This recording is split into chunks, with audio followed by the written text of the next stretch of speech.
Alors qu'Udo se tenait dans sa robe de fiançailles, le visage ruisselant de larmes, les rires de sa famille résonnaient autour d'elle comme des coups de couteau. Il la qualifiait de maudite, d'indésirable, de finie. Mais quelques semaines plus tard, lorsque l'homme le plus puissant de la ville s'agenouilla devant elle, leurs moqueries se transformèrent en un silence stupéfait. Et c'est là que commença la véritable histoire d'Udo. Non pas celle d'une honte, mais celle d'un triomphe qu'il n'avait jamais vu venir. Udo était une femme simple et gentille qui rêvait toujours d'une vie heureuse. Issue d'une famille modeste, elle avait un grand cœur et croyait en l'amour. Elle pensait avoir trouvé la femme de sa vie lorsque Decker, l'homme qu'elle aimait, la demanda en mariage. Elle lui faisait entièrement confiance, persuadée qu'ils construiraient ensemble un bel avenir. Le jour de leur fiançailles était censé être le plus beau jour de sa vie. Elle portait sa plus belle robe, le visage rayonnant d'espoir et de joie, mais tout s'est effondré en un instant. Devant tout le monde, Decker s'est levé et a déclaré qu'il ne pouvait pas célébrer le mariage. Il regarda Udo d'un air froid et dit qu'elle n'était plus assez bien pour lui. Il disait qu'il s'élevait en statut, qu'il rencontrait des gens importants, et qu'Udo ne ferait que le tirer vers le bas. Ces mots la transpercèrent comme un couteau. Les invités haltèrent, mais personne ne la défendit. Udo resta figé, le cœur brisé. Mais la pire douleur ne venait pas de Decker, mais de sa propre famille. Au lieu de rester à ses côtés, il riait et murmurait dans son dos. Sa mère disait qu'elle faisait honte à la famille. Ses cousins la traitaient de malheur, affirmant qu'aucun homme ne voudrait d'elle désormais. Même son père secoua la tête et lui dit qu'elle était rejetée comme une ordure. Les larmes d'Udo coulèrent tandis que leurs paroles cruelles résonnaient à ses oreilles. Ceux qu'elle aimait le plus se retournèrent contre elle au moment où elle en avait le plus besoin. Elle se sentait seule, humiliée et brisée, debout dans sa robe de fiançailles déchirée, se demandant si elle se remettrait un jour de cette douleur. Comme si le cœur d'Udo n'était pas déjà brisé, la situation s'aggrava encore à son retour. Sa propre famille, les personnes censées la réconforter, devint sa plus grande souffrance. Sa mère, Abeni, ne cherchait même pas à cacher sa colère et sa honte.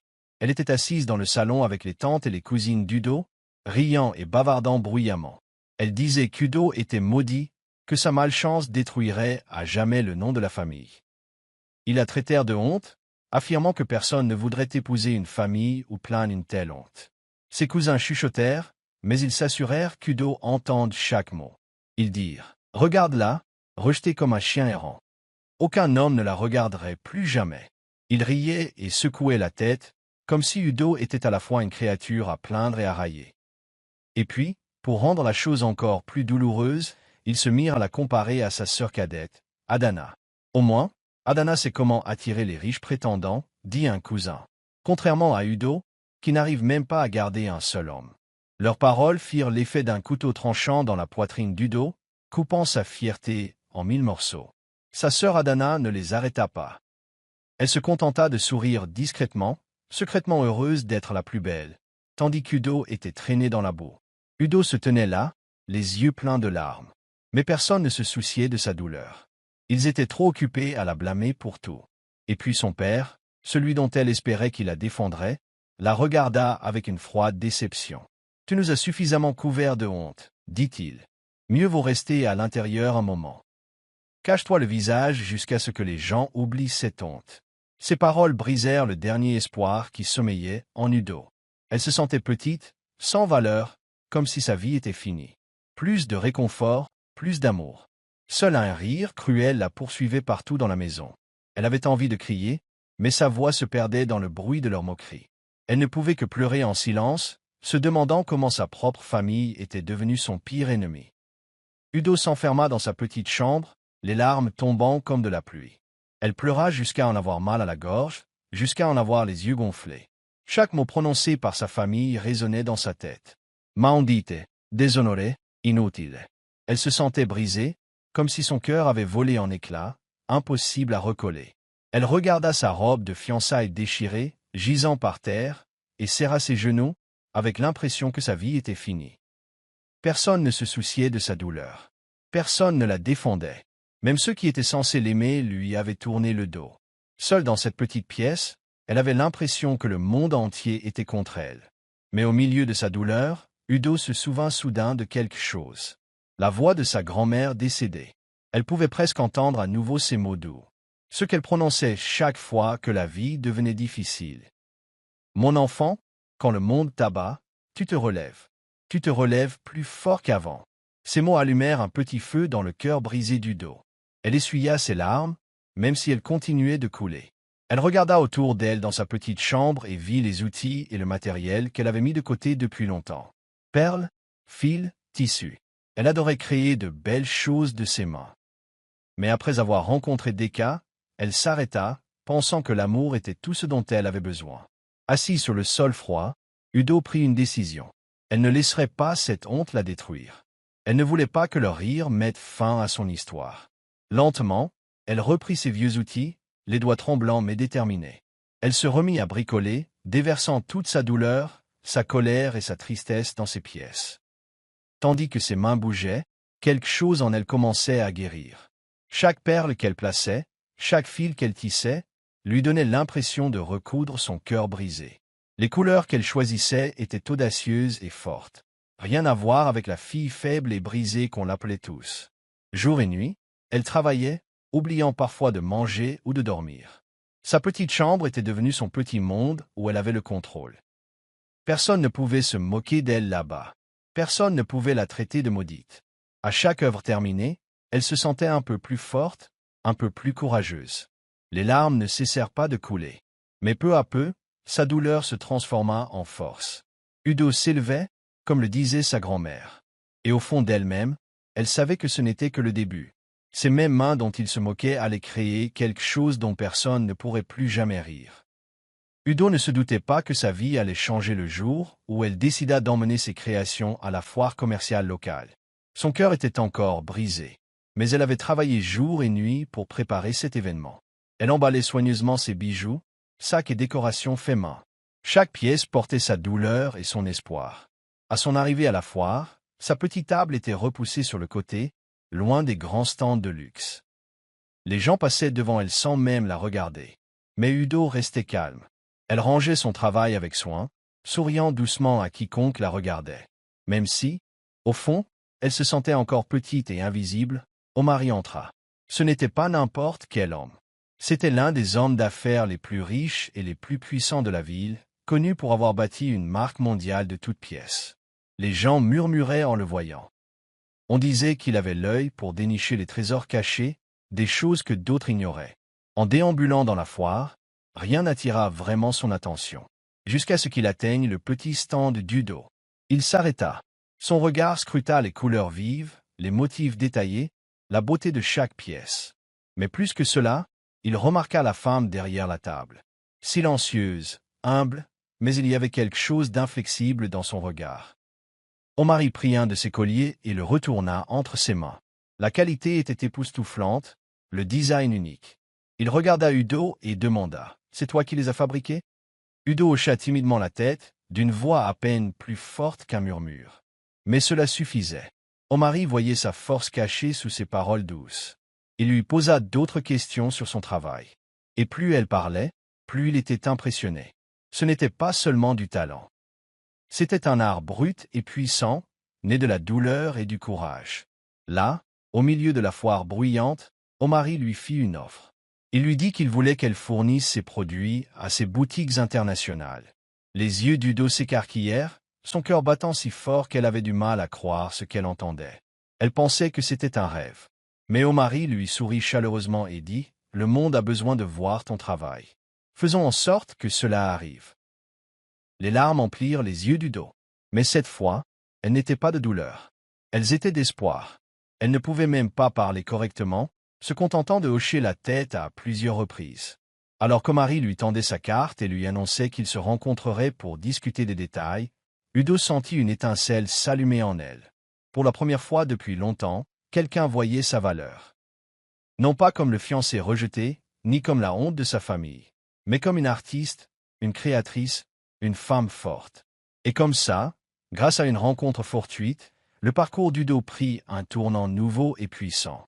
Sa vie changea plus vite qu'elle ne l'aurait imaginé. Après avoir signé le contrat avec Omar, sa petite entreprise a explosé. Les commandes ont afflué, non seulement de sa ville, mais aussi des grandes villes et même d'autres pays. Les gens qui auparavant passaient devant elle sans la regarder la suppliaient désormais d'acheter ses créations. Les commerçants du marché, qui racontaient autrefois ses fiançailles ratées, murmuraient désormais son nom avec respect. Ils l'appelaient la femme qui transformait la douleur en or. Chaque recoin du marché connaissait Udo, l'étoile montante. Avec le succès, Udo a changé. Elle ne portait plus ses vieux vêtements délavés qui la faisaient se fondre dans le décor. Désormais, elle portait de belles tenues simples qui mettaient en valeur sa culture colorée et son assurance. Sa tête était toujours haute, son dos droit et son pas assuré. Lorsqu'elle traversait le marché, les gens s'écartaient et lui adressaient des hochements de tête admiratifs. Les mêmes cousins et voisins qui autrefois se moquaient de la saluaient maintenant avec des sourires forcés, essayant de dissimuler leur jalousie. Mais Udo n'y prêtait aucune attention. Elle était trop occupée à construire sa nouvelle vie. Chaque matin, elle se levait tôt, vérifiait ses commandes, discutait avec ses fournisseurs et dirigeait son équipe grandissante. Sa petite chambre, autrefois remplie de larmes et de tristesse, était désormais remplie de matières premières, de design et d'énergie. Son téléphone ne cessait de sonner, la renseignant sur de nouvelles opportunités. Malgré tout, Omari est resté près d'elle, la guidant tel un véritable mentor. Il lui a appris à gérer de gros clients, à fixer des prix justes pour ses produits et à protéger sa marque en pleine expansion. Mais quelque chose d'autre s'est discrètement tissé entre eux. Ce n'était ni criard ni évident, mais chaque fois qu'Omari lui souriait avec fierté, Udo sentait son cœur battre la chamade. Et quand elle le regardait, elle remarquait que son regard s'adoucissait toujours lorsqu'il lui parlait. Leur conversation d'affaires se transformait parfois en longues conversations sur les rêves, la vie, et même en petites blagues qui les faisaient rire tous les deux. La confiance d'Udo grandissait chaque jour davantage, non seulement grâce à l'argent, mais aussi parce qu'elle croyait enfin en elle. Elle n'était plus la femme rejetée et moquée. Elle était Udo, une femme d'affaires prospère, une créatrice, digne de respect et d'amour. Et même si elle ne le disait pas à voix haute, au fond d'elle-même, elle savait que son ascension ne faisait que commencer. Alors que le succès d'Udo ne cessait de croître, la même famille qui se moquait d'elle se mit soudain à la gâter. Sa mère, Abeni, l'appelait désormais tous les jours, faisant semblant de prendre de ses nouvelles. Ses cousins, qui la traitaient autrefois de porte-malheur, se présentaient désormais à sa porte avec de faux sourires, se disant fiers d'elle. Mais derrière leurs sourires, la jalousie bouillonnait. Ils n'arrivaient pas à croire que le même Udo qu'ils avaient rejeté brillait désormais plus fort que tous. Bientôt, ils commencèrent à répandre de vilaines rumeurs. Ils disaient à qui voulait l'entendre qu'Udo n'avait pas réussi par le travail.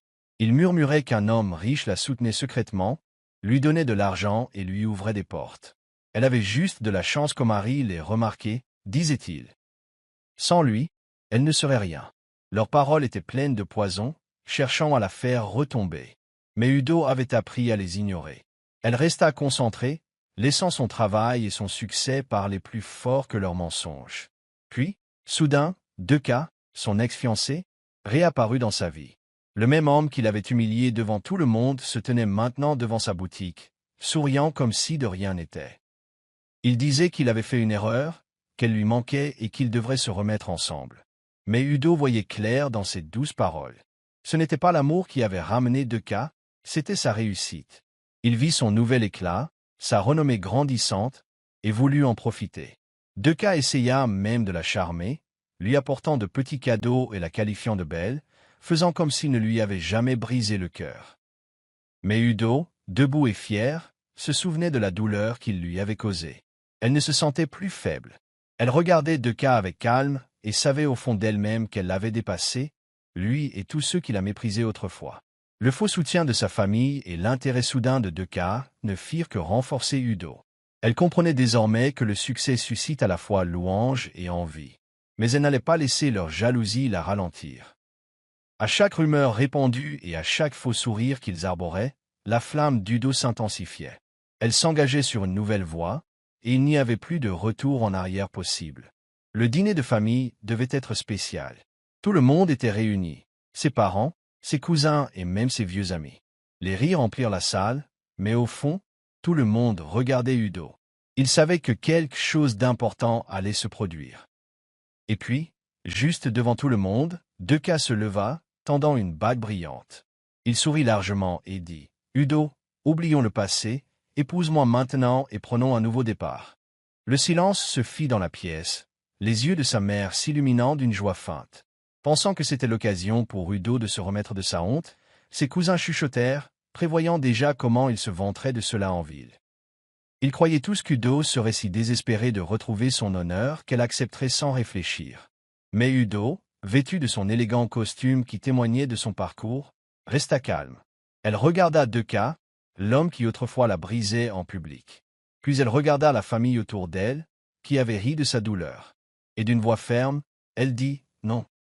L'air se figea. Tout le monde haleta si fort qu'on eut l'impression que les murs tremblaient. Sa mère faillit laisser tomber sa tasse. Le sourire de Deka disparut aussi vite qu'il était apparu. Udo se leva lentement et dit « Je préfère rester seul dans la vérité plutôt que de m'asseoir à côté de quelqu'un qui m'a un jour rejeté comme un déchet. Je ne suis plus la femme que tu as rejetée. » Ces mots transpercèrent la pièce comme un couteau. Personne n'osait parler. Deka se tenait là, l'air bête, la bague toujours à la main. Le cœur d'Udo était calme, fort comme jamais. Elle se détourna de la table, la tête haute, le pas assuré. Tous les regards la suivirent tandis qu'elle sortait. Non pas comme une femme en quête d'approbation, mais comme une femme qui avait privilégié sa valeur personnelle aux compliments superficiels. Son rejet ne les a pas seulement réduits au silence, il les a bouleversés. À cet instant, Udo leur a montré que le véritable pouvoir réside dans la connaissance de sa valeur, et non dans l'acceptation feinte des autres. Et en quittant ce dîner, elle savait qu'elle s'était enfin libérée des chaînes qui l'entouraient. La grande soirée de gala était baignée de lumière, de musique et de personnalités venues de toute la ville. Udo se tenait sur la grande scène, le cœur battant, mais fier. Elle était honorée pour avoir aidé et inspiré tant de femmes grâce à sa réussite. La même femme autrefois moquée et rejetée rayonnait désormais de mille feux. Sa famille était assise dans la foule, leurs visages mêlés de stupeur et de sourires forcés. Ils n'auraient jamais cru que ce jour arriverait. Alors qu'Udo terminait son discours et remerciait tout le monde, la salle applaudit bruyamment. Mais avant qu'elle ne puisse descendre, Omari, vêtu de son élégant costume, se dirigea vers la scène. Au début, on crut qu'il voulait lui dire quelques mots en tant que mentor d'affaires. Mais soudain, il fit quelque chose d'inattendu. Juste là, devant tout le public, il s'agenouilla et sortit une magnifique bague. La salle se tut de surprise. Omari leva les yeux vers Udo avec un profond respect. Sa voix était posée mais pleine d'émotion lorsqu'il dit « Udo, je t'ai vu t'élever avec courage et grâce. Je ne t'aime pas pour ton succès. Je t'aime pour ta force, ta gentillesse et la femme que tu es devenue. Veux-tu m'épouser ?» Les flashs des appareils photo étaient partout. La foule haletait, puis attendait, retenant son souffle. Les yeux d'Udo se remplirent de larmes. Mais ce n'étaient pas des larmes de tristesse. C'étaient des larmes de joie, de guérison, d'être enfin reconnue pour ce qu'elle était vraiment. Elle regarda autour d'elle et vit sa famille figée, incrédule, la bouche ouverte. Decker, son ex, semblait avoir perdu pied. L'instant ressemblait à un rêve, mais il était réel. Udo hocha lentement la tête, les lèvres tremblantes, murmurant « Oui ». La foule éclata en acclamations et applaudissements. Les gens se levèrent pour applaudir, célébrant ce moment fort. Les caméras captèrent chaque seconde, son sourire baigné de larmes et le visage joyeux d'Omari. Ce soir-là, Udo n'a pas seulement été honorée par un prix. Elle a été honorée d'un amour et d'un respect sincères, ce que personne ne pourrait plus jamais lui enlever. Et le monde entier l'a regardée, inspiré par son parcours, de la douleur au pouvoir, du rejet à l'amour. Soudain, la même famille qui se moquait d'Udo et la traitait de malheur a commencé à agir différemment. Maintenant que toute la ville la célébrait, ils ont commencé à faire semblant d'avoir toujours été de son côté. Sa mère, Abeni, a fait le tour des voisins en disant « Udo est notre fierté. Nous avons toujours su qu'elle nous rendrait fiers. » Ses cousins, qui autrefois la narguaient et la raillaient, la considéraient désormais comme l'étoile montante de la famille. Même son père, qui lui avait autrefois conseillé de se cacher le visage, se vantait désormais d'avoir élevé une femme forte. Mais Udo n'était plus la même femme qui pleurait en silence dans sa chambre. Elle avait retrouvé sa voix. Un après-midi, lors d'une réunion de famille, ils l'entourèrent de sourires artificiels. Applaudissant et disant qu'ils avaient toujours cru en sa force, Udo les regarda chacun, calme mais ferme. Elle leur rappela, un à un, les mots durs qu'il lui avait adressés lorsqu'elle était au plus bas. « Mère, tu as dit que ma malchance ruinerait le nom de la famille. Mes cousins, vous avez ri et m'avez traité de honte. Père, vous m'avez dit de cacher mon visage. Mais aujourd'hui, vous voulez me traiter de fierté. » Sa voix était douce, mais la vérité les frappa comme le tonnerre. Le silence se fit dans la pièce. Personne ne pouvait la regarder dans les yeux. Leurs faux sourires s'effacèrent, remplacés par la honte et le malaise. Udo prit une grande inspiration et poursuivit. Elle dit qu'elle lançait quelque chose de nouveau. Une fondation pour aider les femmes rejetées et brisées, comme elle autrefois. Mais elle a clairement indiqué que ce n'était pas pour redorer l'image de sa famille, ni pour la faire paraître en bonne santé. C'est pour les femmes qui ont besoin d'une aide réelle, d'un véritable espoir, et non pour celles qui ne vous aiment que lorsque vous brillez, a-t-elle déclaré. Ces paroles ont laissé sa famille stupéfaite. Ils comprirent qu'ils ne pouvaient pas s'attribuer son succès, après toute la souffrance qu'ils avaient causée. Udo se tenait droite, le cœur libéré du besoin de leur approbation. Elle avait choisi sa voie, non pour des éloges superficiels, mais pour élever les autres, comme elle s'était élevée elle-même. Et à cet instant, sa famille ressentit enfin le poids de sa cruauté passée. La vie d'Udo avait véritablement changé. Elle et Omari décidèrent de se marier, mais ils ne voulaient pas d'un mariage tapageur et tapa-accent grave-l'œil. Au lieu de cela, ils ont choisi une cérémonie modeste mais magnifique, avec seulement des personnes qui aimaient et soutenaient véritablement Udo. Pas de faux sourires, pas d'éloges superficiels, juste une joie sincère. Alors qu'elle descendait l'allée, vêtue d'un blanc simple mais élégant, des larmes de bonheur lui montaient aux yeux. Omari attendait, non pas comme un homme qui la sauvait, mais comme quelqu'un qui respectait et admirait la femme forte qu'elle était devenue. Lorsqu'ils échangèrent leurs vœux, chacun put ressentir l'amour profond qui les unissait. C'était pur, sincère et puissant. Après le mariage, l'entreprise d'Udo a continué de prospérer. Ses créations artisanales ne se limitaient plus aux marchés locaux. Elles ont désormais conquis des pays bien au-delà. Des gens de différentes régions d'Afrique, et même d'ailleurs, admiraient son travail. Mais plus que ses produits, ils admiraient son histoire. Udo est devenu un symbole de force et d'espoir pour de nombreuses femmes confrontées au rejet et à la souffrance. Elle a été invitée à prendre la parole lors d'événements, racontant comment elle a transformé ses larmes en triomphe. Sa fondation a aidé des centaines de femmes à créer leur entreprise, leur donnant la chance de s'épanouir, tout comme elle. Un soir, Udo se tenait sur le balcon de sa magnifique nouvelle maison. La brise fraîche caressait son visage tandis qu'elle contemplait les lumières de la ville en contrebas. Cette même ville qui autrefois murmurait sa honte célébrait maintenant sa réussite. Elle repensa à l'époque où elle pleurait seule dans sa petite chambre, se sentant brisée et inutile. Mais maintenant, debout et libre, elle souriait doucement. Elle n'était plus cette fille abandonnée sous la pluie, le cœur brisé et humilié. Elle avait transformé chaque trahison, chaque mot cruel, en une force qui l'élevait. Udo savait que ce n'était que le début, et son cœur était léger et plein de joie.